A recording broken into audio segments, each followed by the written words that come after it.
Assalamualaikum warahmatullahi wabarakatuh. Bismillahirrahmanirrahim. Alhamdulillahi rabbil alamin. Wa bihi nasta'inu ala umurid dunya waddin. Allahumma sholli wa sallim wa barik ala habibina wa syafi'ina sayyidina wa maulana Muhammadin wa ala alihi wa ashabihi wa man tabi'ahum bi ihsanin ila yaumiddin. Amma ba'du. Bismillah, mari kita lanjutkan pembahasan kita, ngaji filsafat kita, tipsnya dari kelompok Stoik. Yang pertama, masih seperti pola tadi ya, ayo kita sadari kenyataan hidup. Dalam hidup ini, kata Marcus Aurelius, ada yang hadir, ada yang keluar dari keberadaan. Beberapa dari apa yang pernah ada sekarang sudah hilang. Perubahan dan perubahan terus-menerus mengubah dunia. Seperti perkembangan waktu yang tak henti-hentinya mengubah keabadian. Jadi ini ayo kita sadari hidup ini memang berubah. Ada yang datang, ada yang pergi, yang sudah datang besok bisa berubah, yang kemudian berubah besok bisa pergi, dan lain sebagainya. Itulah hidup. Kan banyak momen ketika orang terus putus cinta, patah hati itu mengungkit-ungkit, dulu kamu lihat apa, sekarang lihat apa. Kamu kok berubah, tidak seperti dulu. Nah, jawabannya apa? Loh, hidup memang berubah. Tidak ada yang tidak berubah. Selalu ada perubahan. Jadi longgarkanlah hatimu kok tiba-tiba menerima pasanganmu berubah. Ya memang di antara pola hidup tadi ada perubahan. Kok dilalah ya perubahannya ke arah yang pahit bagi kamu. Ya itu nasibmu sudah. Jadi, tapi dari aspek perubahan yang pasti terjadi ya kamu harus akui. Hidup ini mesti berubah. Nah, jadi ini untuk meringankan hatimu. Oh iya ya, memang kenapa kok sekarang perasaannya berubah padaku? Ya memang hidup ini hakikatnya perubahan. Jadi, bukan sesuatu yang aneh. Tidak usah kamu pertanyakan. Ya kemungkinan perubahannya ke arah yang tidak bisa kamu kontrol. Sehingga kamu sekarang kecewa. Ini rumus pertama. Kalau teman-teman merasa kaget dengan momen kok tiba-tiba dulu kita bersama, sekarang kita berpisah. Memang hidup ini penuh dengan perubahan. Yang namanya pertemuan pasti ada perpisahan. Sayangnya kebersamaan kita pisahnya cepat. Kan cuma itu saja. Yang lain durasinya panjang. Kalau kita durasinya pendek, akhirnya putus. Sederhananya kan begitu. Jadi kamu lebih longgar hatimu. Tidak harus terlalu membebani perasaanmu. Yang kedua, masih dalam konteks sadari kenyataan hidup. Kalau ini dari Epictetus. Ini menarik ya, filosof Stoik itu. Marcus Aurelius itu kaisar. Kalau Epictetus ini Buddha.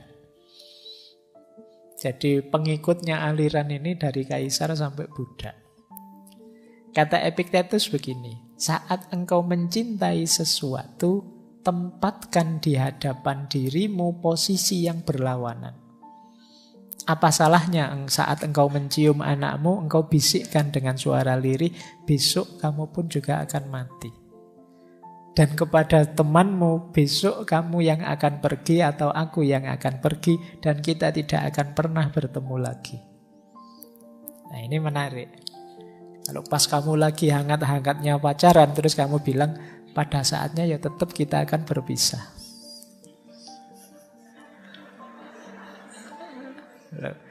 Ini kan sama-sama latihan kuat-kuatan ini. Jadi kita kan selalu kalau sedang begitu kan kita bilangnya kita akan bersama selamanya. Tidak bisa. Mesti kita akan berpisah. Polanya memang sudah begitu. Ada pertemuan, ada perpisahan. Nah, makanya bahkan itu kan contohnya anak-anak sama sahabat. Karena biasanya ini kan paling mengikat kita. Anak itu apalagi. Kalau kita dibilang anak kita besok akan mati, itu kita kan nggak terima rasanya. Tapi ya memang begitu, wong dia manusia. Ini kan persis cerita sufi itu. Suatu ketika ada seorang sufi yang mengunjungi seorang raja. Yang raja ini karena sangat takzim pada sufi ingin belajar. Karena sufi ini tidak bisa lama, raja itu, wahai sufi, mbok saya diajari satu saja wawasan. Yang ini bisa bermanfaat untuk saya, untuk kerajaan saya, untuk semua orang. Nah, terus sufi ini cuma bilang satu kata. Ya sudah, kalau cuma minta satu wawasan saya bisa lah. Saya beritahu ya, ini hakikat yang paling sejati dalam hidupmu, kata sufi ini. Apa? Besok anakmu pasti mati. Oh, itu rajanya marah. Sufinya dipukuli, kok bisa kamu disuruh memberi wawasan yang bagus malah mengutuk anakku. Kata si sufi, loh yang mengutuk siapa? Bukankah anakmu besok mesti mati? Wong dia manusia. Apa ada manusia yang tidak mati? Semua manusia mesti mati. Jadi kebenarannya memang begitu. Terus dikritiklah raja ini oleh si sufi. Tadi kamu minta kebenaran padaku. Saya beritahu kebenaran kok kamu tidak terima. Telingamu kok tidak kuat. Padahal memang kebenarannya memang begitu. Nah, ini cerita ini sebenarnya untuk mengingatkan kita, kadang-kadang kebenaran itu memang pahit. Tapi kenyataannya memang begitu. Makanya tadi saran pertama, ayo siap. Ayo disadari kenyataan hidup ini. Jangan kaget, bahkan dengan orang yang paling kamu cintai pun, ya mesti salah satu akan saling meninggalkan. Ya paling tidak kan nanti salah satu meninggal. Mesti yang satu meninggal terus yang lain sendirian, mesti begitu. Kalau meninggal bareng malah tidak enak. Meninggal bareng itu kalau tidak kecelakaan ya tragedi apa. Mending gantian saja. Jadi momennya mesti pahit itu kalau bersama-sama. Dan saling meninggalkan. Baik, itu kenyataan hidup. Makanya yang kedua ini kalau di Epictetus ya tidak ada salahnya loh kalau kamu sambil misalnya memeluk anakmu atau salaman dengan sahabatmu. Sambil kamu sadari, anakku ini ya manusia, besok pada akhirnya ya meninggal mati. Sahabatku ini akrab sih, tapi pada saatnya ya kita berpisah. Entah aku berangkat duluan atau dia berangkat duluan. Nah ini latihan menguatkan batin kita. Ini versinya orang Stoik. Jadi kalau kalian sudah punya kekasih, ya sambil berdua disadari. Mungkin kalau ada momen berdua, yuk kita sadari bersama bahwa pada saatnya kita akan berpisah. Tidak boleh protes, memang sunnatullahnya begitu. Yang kedua itu. Yang ketiga, ini masih dari Epictetus. Ini untuk menguatkan kita. Kata Epictetus begini, apa yang engkau cintai bukanlah milikmu. Itu diberikan kepadamu saat ini. Bukannya tidak akan diambil lagi, juga tidak diberikan padamu untuk selama-lamanya. Seperti buah ara. Buah ara itu seperti buah delima. Kalau dalam bahasa Arab namanya buah tin. Rasanya manis. Yang diberikan kepadamu atau seikat buah anggur pada musim tertentu dalam setahun. Jika engkau menginginkan buah ini di musim dingin, engkau bodoh. Jika engkau menginginkan putra atau temanmu ketika dia tidak lagi diizinkan untukmu, tidak lagi jadi jatahmu, engkau harus tahu bahwa engkau seperti orang menginginkan buah ara di musim dingin. Jadi rasa cinta, orang yang kita cintai peristiwa mencintai, semuanya hakikatnya adalah pemberian, anugerah, dan ada durasinya. Jadi ada waktunya. Kalau memang belum waktunya, ya ndak akan muncul. Kalau sudah habis durasinya, ya ndak akan mampu kita mempertahankannya. Jadi baik rasa cinta maupun yang dicintai, maupun peristiwa mencintai itu sendiri, segalanya ada waktunya. Kalau di luar waktunya kok kita inginkan, ya ndak akan nyampe. Ya Allah, dekatkanlah jodohku. Kalau memang sudah dekat, waktunya ketemu, ya akan ketemu. Kan begitu logikanya. Kalau belum waktunya ketemu, ya ndak akan ketemu. Jangan-jangan jodohmu belum lahir misalnya. Kamu minta-minta, kamu berdoa, ya ndak ketemu-ketemu. Kok lama sekali ndak ketemu, ya Allah, ya jodohmu belum lahir. Jadi cintamu bukan milikmu. Cinta itu sendiri kan juga pemberian. Termasuk yang sulit kita kontrol, bukan bagian dari kontrol kita, itu cinta. Kita kan tidak bisa merancang, saya harus mencintai dia sajalah, tidak usah mencintai, itu kita tidak bisa. Rasa cinta itu muncul tiba-tiba. Kadang-kadang tidak kita prediksi. Loh, saya itu bareng sama dia sejak semester 1 sampai semester 7. Ketika nggarap skripsi baru ada rasa pada dia. Kok tidak kemarin-kemarin? Ya karena itu anugerah dari Allah. Jadi tidak bisa kita rencanakan, saya pengennya jatuh cinta dengan yang dekat-dekat rumah sajalah biar tidak high cost misalnya. Kan tidak bisa. Gitu loh. Ya jatuhnya pada dia, anugerahnya Allah, hubungannya dengan dia, dengan durasi waktu tertentu pada waktu tertentu. Maka kata Epictetus, ya segalanya ada waktunya. Kok ternyata kita ditakdir berpisah, mungkin memang waktunya sudah habis. Durasinya sudah selesai. Nah, ini untuk menguatkan kita ya. Jadi kalau kamu nanti patah hati, ya jangan-jangan ini durasinya memang sudah selesai. Jadi biar nggak terlalu sedih lagi. Apa-apa itu ada siklus, ada polanya. Makanya sindirannya Epictetus, kalau kita menginginkan buah ara di musim dingin, ya sampai stres pun tidak akan ketemu. Kenapa? Bukan waktunya. Ini nasihat kedua. Nasihat ketiga tadi ya. Yang kedua, kita sadar kenyataan hidup. Yang ketiga ini, kita sadari cinta kita hakikatnya bukan milik kita. Jadi kalau ada yang tanya, Pak, cinta dan ingin memiliki itu apa setara? Ya enggak, karena bahkan cinta itu sendiri ternyata di luar kontrol kita. Makanya kalau dalam dunia tasawuf, mahabbah itu bagian dari ahwal. Ahwal itu anugerahnya Allah. Rasa cinta pada Allah itu ya hakikatnya anugerahnya Allah sendiri. Batin kita itu tidak bisa. Orang itu dipaksa mukul bisa, dipaksa mencintai tidak bisa. Mbok kamu cinta padaku dong. Ini kalau memang tidak cinta ya tidak cinta. Karena rasa itu muncul ya bagian dari anugerahnya Tuhan. Makanya ada kalimat cinta itu anugerah. Baik, ini nasihat selanjutnya. Ada lagi nasihat. Ini mirip tadi ya, antara yang dalam kontrol dan di luar kontrol. Kebahagiaan dan kebebasan, masih kata Epictetus, dimulai dengan pemahaman yang jelas tentang satu prinsip.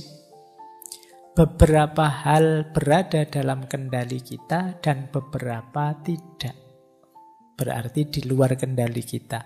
Hanya setelah kita pahami aturan mendasar ini dan belajar membedakan antara apa yang kita bisa dan tidak bisa kita kendalikan, ketenangan batin dan keefektifan hidup menjadi mungkin. Ini tadi sudah dijelaskan ya, bahwa ada kunci penting dalam hidup ini, kita harus sadar mana yang dalam kuasa kita, mana yang di luar kuasa kita. Seperti cinta tadi, itu kan bagian dari yang di luar kuasa kita. Mana cintamu yang kemarin? Wah, sudah diambil sama yang punya cinta, sekarang ganti cinta ke yang lain. Bisa saja begitu momennya. Tapi memang perasaannya orang lain di luar kuasa kita. Kalau kita menyedihi itu atau menggalaui itu, ada enggak ya bahasa Indonesia menggalaui itu? Berarti kita ya akan kesulitan keluar dari rasa sedih karena ini. Karena apa? Tidak ada jalan keluarnya, karena di luar kuasa kita. Apalagi urusan perasaan. Seperti saya jelaskan tadi, ya kalau urusan perasaan tidak bisa dipaksa. Kalau kita merasa sedih itu kan orang bilang, mbok jangan sedih. Lah ini sudah sedih. Kok tidak boleh sedih? Wong ini rasa. Mbok jangan tersinggung, gitu aja tersinggung. Lah saya sudah tersinggung ini. Jadi sulit, rasa itu diatur seperti kita ngatur yang dalam kontrol kita. Jadi ini kunci hidup bahagia. Kita harus tahu mana yang ada dalam kontrol kita, mana yang di luar kontrol kita. Kita tidak mungkin ngontrol tangannya para netizen untuk ngomong jelek-jelek. Tapi kita masih bisa ngontrol tangan kita untuk bisa posting yang baik-baik saja. Kalau kita sedih dengan yang di luar kontrol kita, wah netizen ini kok gitu ya sekarang isinya. Ya kita akan sedih galau dan kesulitan sendiri. Karena di luar kontrol kita, ya sudah, itu di luar kontrol saya. Yang bisa saya kontrol apa? Tanganku sendiri. Nah ini penting biar kita bahagia. Karena sekarang banyak orang yang sedih tanpa alasan gara-gara rajin baca medsos. Begitu baca medsos darah tingginya naik. Mbok ya tadi ndak usah baca yang seneng-seneng saja. Baik. Nah, kita lanjutkan. Ini masih tentang yang di luar kuasamu. Kata Epictetus lagi, ini sering dikutip orang. Jangan mengharapkan segalanya terjadi sesuai yang engkau inginkan, namun terimalah segala yang terjadi. Maka hidupmu akan tenang. Jadi ini rumusnya sederhana. Kita akan sering menginginkan banyak hal dalam hidup ini. Nah, kalau menginginkan ini sambil kita kasih tanda petik, semoga, insya Allah, dan lain sebagainya, kita lebih tenang.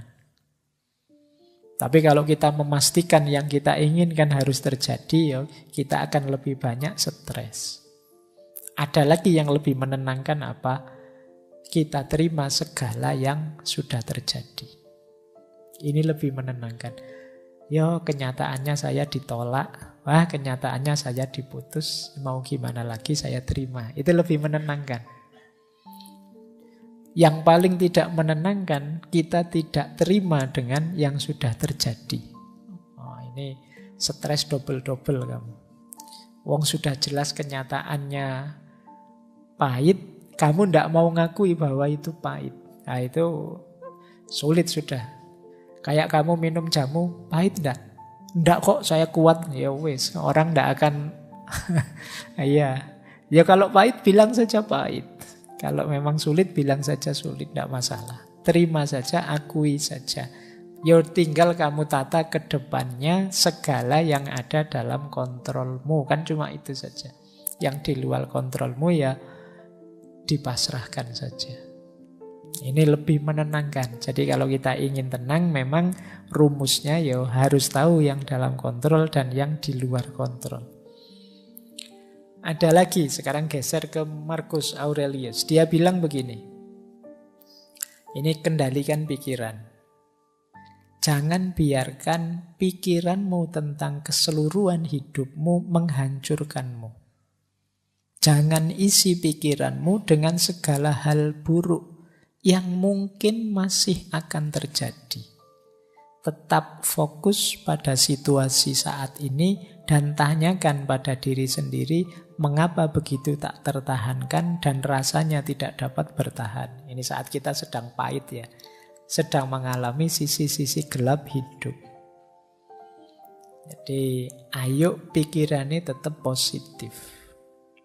Maknailah segala kepahitan yang kita hadapi dengan makna yang tidak menghancurkan kita sendiri. Faktanya sebenarnya kita hanya ditinggal oleh yang kita cintai. Kita hanya patah hati, kita hanya putus. Anggap saja itu satu babak, satu sisi, satu skenario, satu adegan dari hidup kita. Bukan keseluruhannya. Kita itu sering kalau mengalami sesuatu, kita maknai sesuatu yang sebenarnya hanya bagian kecil dari hidup kita, seolah-olah itu keseluruhan hidup kita.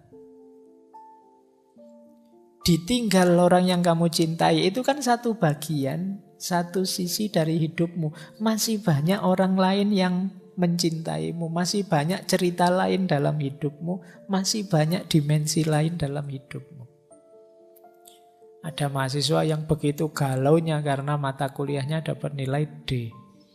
Tiap hari dosennya di WA, Pak, salah saya apa Pak, dapat nilai D. Jadi seolah-olah hidupnya jadi gelap karena satu nilai itu. Seolah-olah keseluruhan dunianya runtuh hanya karena satu nilai itu. Padahal masih banyak sisi hidupmu yang lain. Ini yang sering kita lupakan. Kita tidak bisa mengendalikan pikiran kita sendiri. Nah, Marcus Aurelius ini menasihati kita. Yuk tetap sambil kita berintrospeksi salahnya di mana, kurangnya di mana, tidak pasnya di mana. Tapi ini hanya satu bagian saja, satu episode saja dalam hidup kita. Masih banyak episode-episode yang lain. Hidup kita ini kan episodenya tidak terhitung. Kalau drama Korea paling 16. Ya. Sekarang ada yang 12, ada yang 8. Oke ya. Tapi hidup kita episodenya banyak, tidak terhitung. Tidak usah khawatir kok. Wong yo episode ini sudah banyak sekali, kadang-kadang masih ada season 1, season 2 loh, masih panjang. Tidak usah terlalu galau kalau gagal di episode ini, masih ada episode selanjutnya kok. Hidup kita masih berjalan, masih panjang. Ayo mengendalikan pikiran. Jangan hanya karena satu hal, keseluruhan hidup kita runtuhkan. Nanti kita jadinya menyesal. Potensi hidup kita itu luas, tidak hanya di situ. Nah ini penting, makanya sisi mengendalikan pikiran.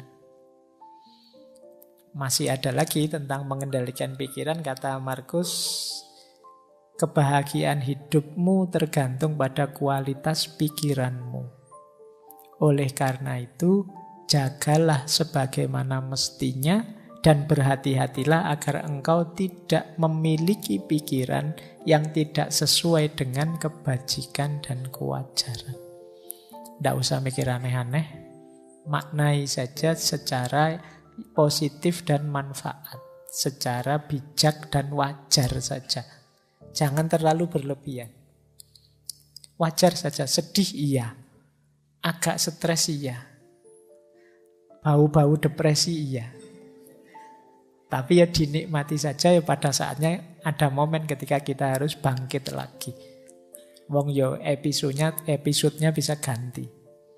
Jadi lanjut hidup. Jadi ayo kita kontrol. Kenapa kok mengendalikan pikiran ini penting? Karena hidup kita kuncinya di pikiran. Jadi kalau pikiran kita yang buruk-buruk, yang negatif-negatif, ya hidup kita jadi berat. Hujan deras itu kita sekarang banyak mengeluh. Kenapa waktu kecil dulu kalau hujan deras malah seneng?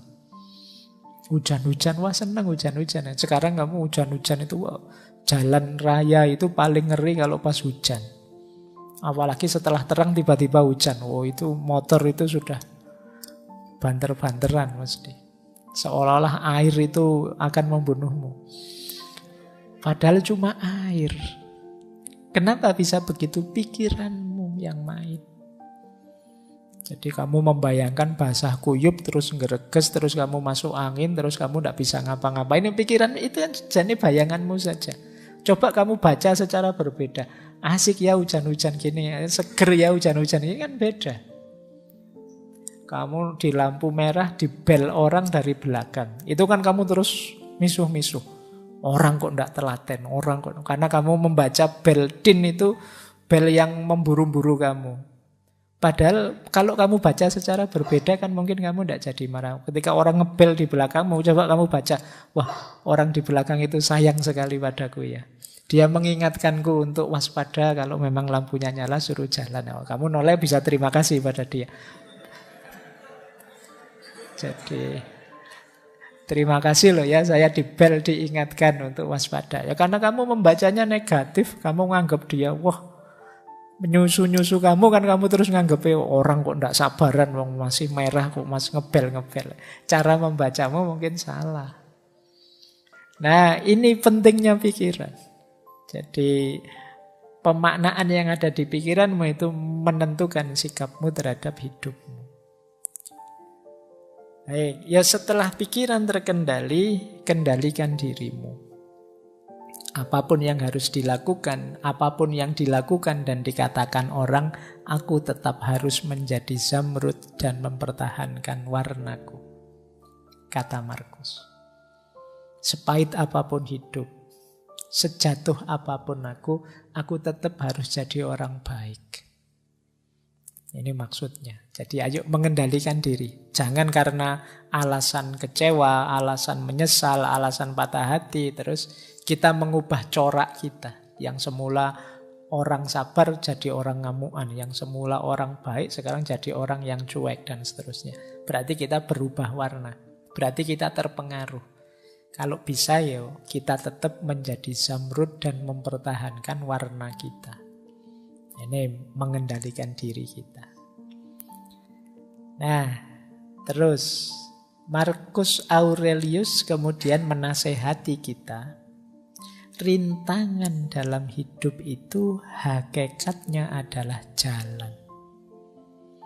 Meskipun benar bahwa seseorang dapat menghalangi tindakan kita, mereka tidak dapat menghalangi niat dan sikap kita yang memiliki kekuatan untuk berubah dan dapat beradaptasi. Karena pikiran menyesuaikan dan mengubah hambatan apapun menjadi sarana untuk mencapainya. Apa yang merupakan penghalang tindakan diubah menjadi jembatan bagi tindakan. Hambatan menjadi petunjuk jalan. Jadi ini menurut saya lagi-lagi cara membaca. Kamu tidak terhalang. Hanya saja ada tantangan untuk dilewati.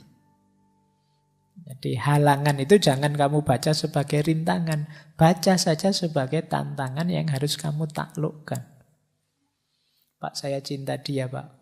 Tapi orang tuanya kok tidak setuju, Pak. Ya, alhamdulillah orang tuanya masih sadar. Enggak. Gak, maksudnya ke sini. Kalau Markus itu maksudnya kalau ada halangan seperti itu, yaitu tantanganmu untuk ditaklukkan, bukan halanganmu. Kalau halangan itu kan harga mati. Cintaku terhalang, selesai. Tapi kalau cintaku mendapat tantangan, harus ditaklukkan. Ya gimana caranya orang tuanya terus jadi suka padamu dan setuju. Jadi rintangan hakikatnya adalah jalan. Bacalah rintangan itu sebagai jembatan untuk kamu lewati. Jembatan itu kan untuk dilewati, tidak untuk kamu tinggal di situ. Lampaui itu, taklukkan itu. Jadi ada kesulitan apapun, lampaui. Patah hati pun sejenis rintangan yang harus kamu baca sebagai jalan.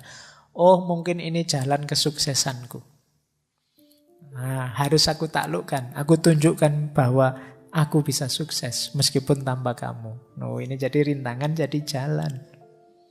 Kesulitan jadi pendorong untuk kita lebih tegak lagi. Ini nasihat dari Markus. Terus hati-hati juga jangan memperparah keadaan. betapa jauh lebih berbahaya konsekuensi dari kemarahan dan kesedihan daripada keadaan yang membangkitkannya dalam diri kita. Kadang-kadang kemarahan kita, kesedihan kita membuat kita blunder, melakukan sesuatu yang tidak seharusnya, yang efeknya jauh lebih buruk daripada sebabnya. Sebabnya sih kamu misalnya diputus sama pasanganmu, terus kamu saking marahnya ngamuk-ngamuk, kamar kos kamu acak-acak, motormu kamu banting-banting. Setelah itu kamu duduk sendirian, ternyata biayanya besar, patah hati. Salahmu sendiri, kamu yang memperparah keadaan. Gitu loh. Mbok tadi jangan lepas kontrol, kamu masih aman. Tapi karena kamu lepas kontrol, maka kata Markus berapa kadang-kadang lebih besar biayanya, konsekuensinya kemarahan dan kesedihan dibandingkan sebabnya. Kadang-kadang cemburu tanpa alasan, padahal belum diputus itu kamu masih curiga saja. Tidak beneran, itu kamu sudah marah-marah, banting-banting piring, kamu sudah ngomong yang jelek-jelek. Ternyata salah paham. Lah itu kan sebabnya sepele, tapi yang kamu lakukan di luar kontrol malah memperparah keadaan. Semula tidak ada apa-apa, jadi putus beneran. Nah ini yang sering kita. Maka hati-hati dengan diri yang tidak terkontrol. Memang kuncinya mengendalikan diri. Kalau ini agak keras dari Epictetus, jangan cengeng. Jadi ini ada kalimat di bukunya itu, kami menangis kepada Tuhan, bagaimana kami bisa lolos dari penderitaan ini. Itu dimarahi sama Epictetus, bodoh. Apa kamu tidak punya tangan? Apa Tuhan lupa memberimu sepasang? Maksudnya apa? Potensi, kualitas, kompetensi, fasilitas hidup kita masih lengkap. Wong tinggal mengubah sudut pandang, wong tinggal menguatkan diri sebentar saja kok ndak kuat. Kok mengeluh pada Tuhan, gimana aku bisa keluar dari situasi ini. Kamu belum berkurang sedikit pun dirimu dibandingkan yang kemarin. Kamu masih utuh sebagai dirimu yang kemarin. Tidak ada yang berkurang. Kemarin kamu bisa apa, sekarang kamu masih bisa. Kemarin kamu mampu apa, sekarang kamu masih mampu. Kualitas dirimu tidak ada yang hilang. Maka kamu masih bisa kembali lagi seperti sebelumnya. Tidak usah terlalu banyak mengeluh. Kamu masih bisa tegak seperti dulu. Tinggal kamu sembuhkan sakit hatimu. Kan cuma itu saja masalahnya. Tidak usah dibawa kemana-mana. Jadi ini sudah mulai agak keras Epictetus ini. Sudah dinasihati sejak tadi kok masih ngeyel, masih sumpek saja. Ya wis, kalau begitu apa sih yang kurang dari dirimu kalau patah hati? Yang sederhananya begitu. Apa dari kamu cerdas terus jadi tidak cerdas lagi? Apa dari kamu pinter jadi tidak pinter lagi? Apa dari kamu semula bisa nyetir mobil gara-gara patah hati tidak bisa nyetir mobil sekarang, Pak? Apa tidak apa-apa begitu?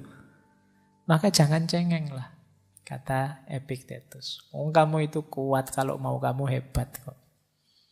Hanya saja ketika kamu cengeng, terlalu manja, ya kamu lama tidak bangkit-bangkit, tidak move on. Ayo bangkit.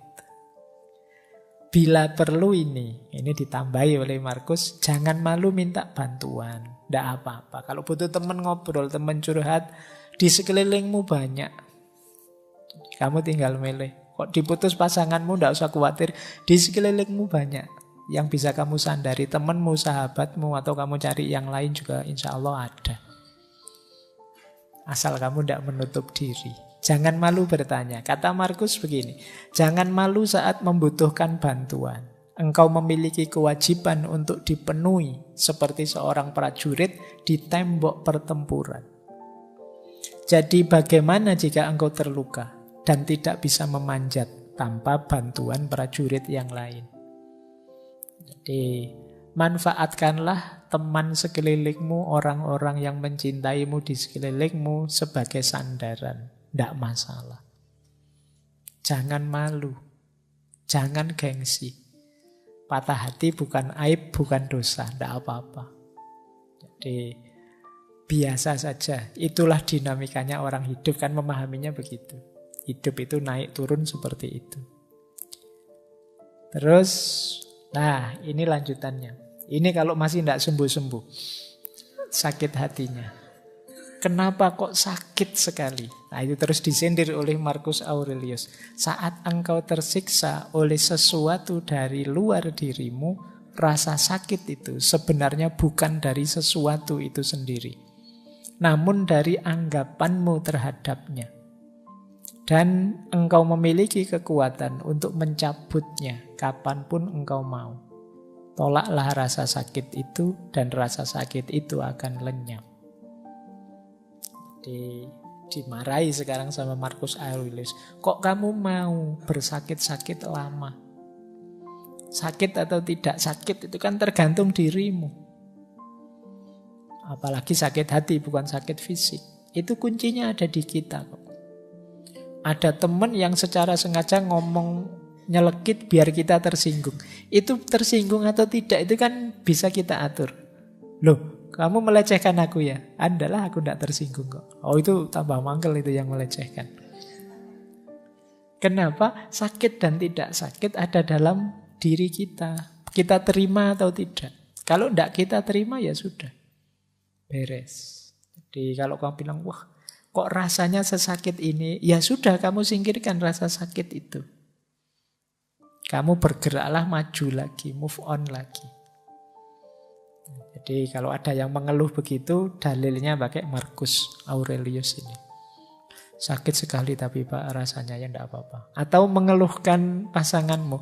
Kenapa kok dia jahat sekali? Kok dia mengingkari janjinya? Kok dia setega itu dan seterusnya? Lagi-lagi dibantu Marcus untuk menjawabnya. Saat engkau sedang melawan orang yang tidak tahu malu, tanyakan pada dirimu hal ini. Apakah mungkin di dunia ini bersih dari tindakan tidak tahu malu? Ya tidak. Maka jangan mengharapkan sesuatu yang tidak mungkin. Selalu ada orang yang tidak punya malu di dunia dan orang ini adalah salah satunya. Nah, itu untuk menenteramkanmu ya. Jadi hal yang sama lakukanlah untuk orang yang jahat. Orang yang tidak dapat dipercaya atau orang yang rendah moralnya. Mengingat bahwa di seluruh dunia ini pasti ada beda-beda kelas moralnya manusia, akan lebih membuatmu toleran terhadap penghuninya. Jadi kalau kamu merasa dia kok jahat sekali padaku, dia kok begitu teganya padaku, kamu sadarilah, oh iya ya memang manusia itu ya macam-macam. Memang ada yang tipe kayak dia itu. Itu akan lebih menenteramkanmu. Jadi tidak mungkin di dunia ini orangnya tulus, semua orangnya baik, semua selalu ada orang-orang tertentu yang jahat, yang buruk, yang tidak tahu malu dan lain sebagainya. Ini lebih menenangkan kita. Jadi kadang-kadang kan kita protes, kok kamu bisa jahat padaku? Ya memang mungkin dia tipe yang begitu. Nah ini jawabannya kalau ada yang tanya, kenapa kok dia jahat sekali? Nah lanjutannya, lah terus dia sudah mengecewakanku, dia sudah menyusahkanku, aku sekarang harus bagaimana setelah putus? Nah ini sebenarnya pembahasan lebih menarik itu setelah putus terus harus bagaimana? Bukan bagaimana rasanya putus. Kalau menurut Marcus begini, merasa sayang kepada orang lain meskipun mereka melakukan banyak kesalahan adalah sifat uniknya manusia. Engkau dapat melakukannya cukup dengan mengakui bahwa mereka juga manusia. Mereka melakukan itu karena tidak sadar, berlawanan dengan kata hati mereka. Dan kita semua akhirnya akan sama-sama mati, tidak lama lagi. Semua orang kan mesti mati. Dan di atas itu semua, mereka tidak benar-benar menyakitimu. Mereka tidak melenyapkan kemampuanmu untuk memilih. Sederhananya, ya kita tetap baik kepadanya. Kenapa? Karena kita manusia. Di antara keutamaan manusia itu memaafkan dan tetap menyayangi siapapun karena dia statusnya manusia. Jadi aku tetap menyayangimu meskipun sekarang tidak sebagai pasangan. Yo, cara menyayanginya mesti beda. Kalau kemarin cara menyayanginya pakai nraktir, pakai apel dan lain sebagainya, sekarang lebih irit. Jadi tidak perlu high cost, tapi tetap ada rasa menyayangi. Dan kalau kita kecewa dengan yang mereka lakukan, sebenarnya mereka itu tidak jahat-jahat amat. Anggap saja mereka itu mendidik kita untuk jadi lebih tangguh. Buktinya apa? Kita masih bisa tegak hari ini. Nah, jadi mereka tidak melenyapkan kemampuan kita untuk milih. Jadi maksudnya untuk menentukan hidup kita sendiri. Jadi kalau ada yang tanya, terus aku bagaimana? Ya tetaplah sebagai manusia kita tetap harus saling menghargai, saling menyayangi. Ya, kalau masih ngeyel saja, gimana saya melanjutkan hidup tanpa dia? Dimarahi sekarang oleh Markus, jangan biarkan masa depan mengganggumu. Engkau pasti akan menghadapinya jika perlu. Dengan senjata yang sama yang hari ini menjadi senjatamu melawan masa kini. Kalau sudah patah hati kan kadang-kadang gimana aku melanjutkan hidup tanpa dia? Bisa, tidak usah khawatir. Kayak kamu dulu belum kuliah terus mau masuk kuliah kan kamu, bisa ndak ya Pak saya kuliah itu, saya itu. Ternyata dijalani ya bisa, bahkan sekarang ya ndak blek. Jadi ternyata bisa, kamu membayangkan mungkin yang baru menikah dulu mikirnya panjang gimana menikah itu, saya ndak bisa ini, ndak bisa itu. Dijalani ya ternyata ya bisa. Merantau keluar kota selama ini bareng orang tua terus, sekarang kuliahnya di Jogja sendirian. Mungkin awalnya kamu mikir, bisa ndak ya aku hidup sendirian. Oh, buktinya sekarang bisa. Jadi bahkan kalau disuruh pulang kampung sekarang agak males-malesan. Khawatir ditanya lulusnya kapan. Nah, bisa kok. Kata Markus, dengan alat yang sama yang kamu miliki, dengan cara berpikir yang sama, dengan gaya hidup yang sama, kamu terbukti bisa menaklukkan apapun dalam hidupmu. Apalagi ini. Hanya sekedar ditinggal pasangan. Nah, jadi kata Markus, bisalah.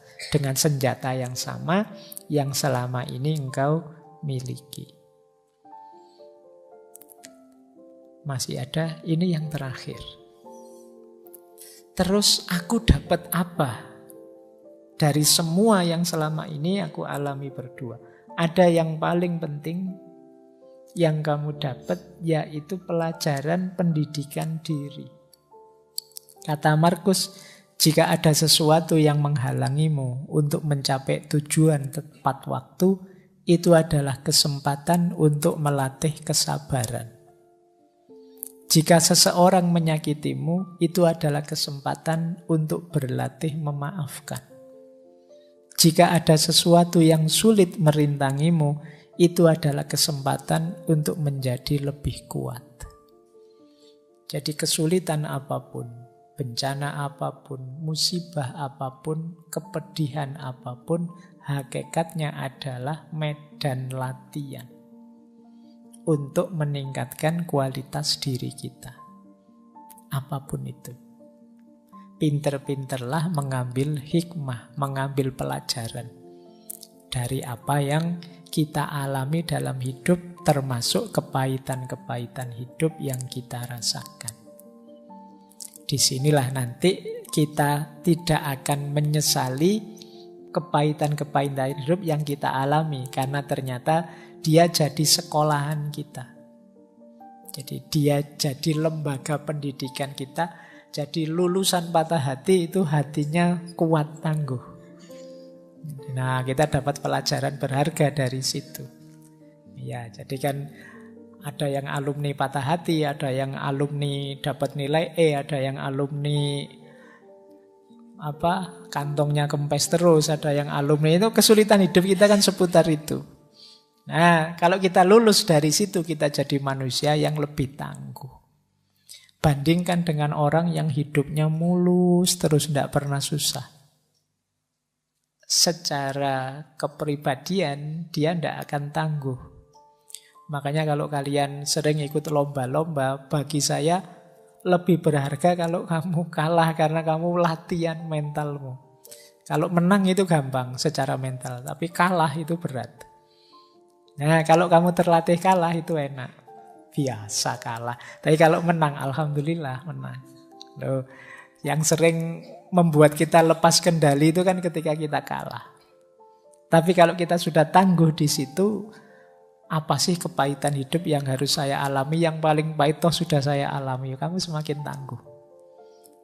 Kenapa? Karena kepahitanmu selama ini jadi mata pelajaran yang membuatmu keluar dari situ jadi lebih tangguh. Nah, ayo yang alami patah hati juga begitu.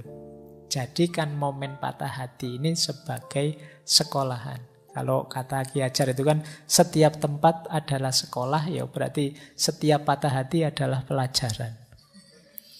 Yang di situ kita belajar jadi manusia yang lebih tangguh, lebih sadar, lebih berkualitas.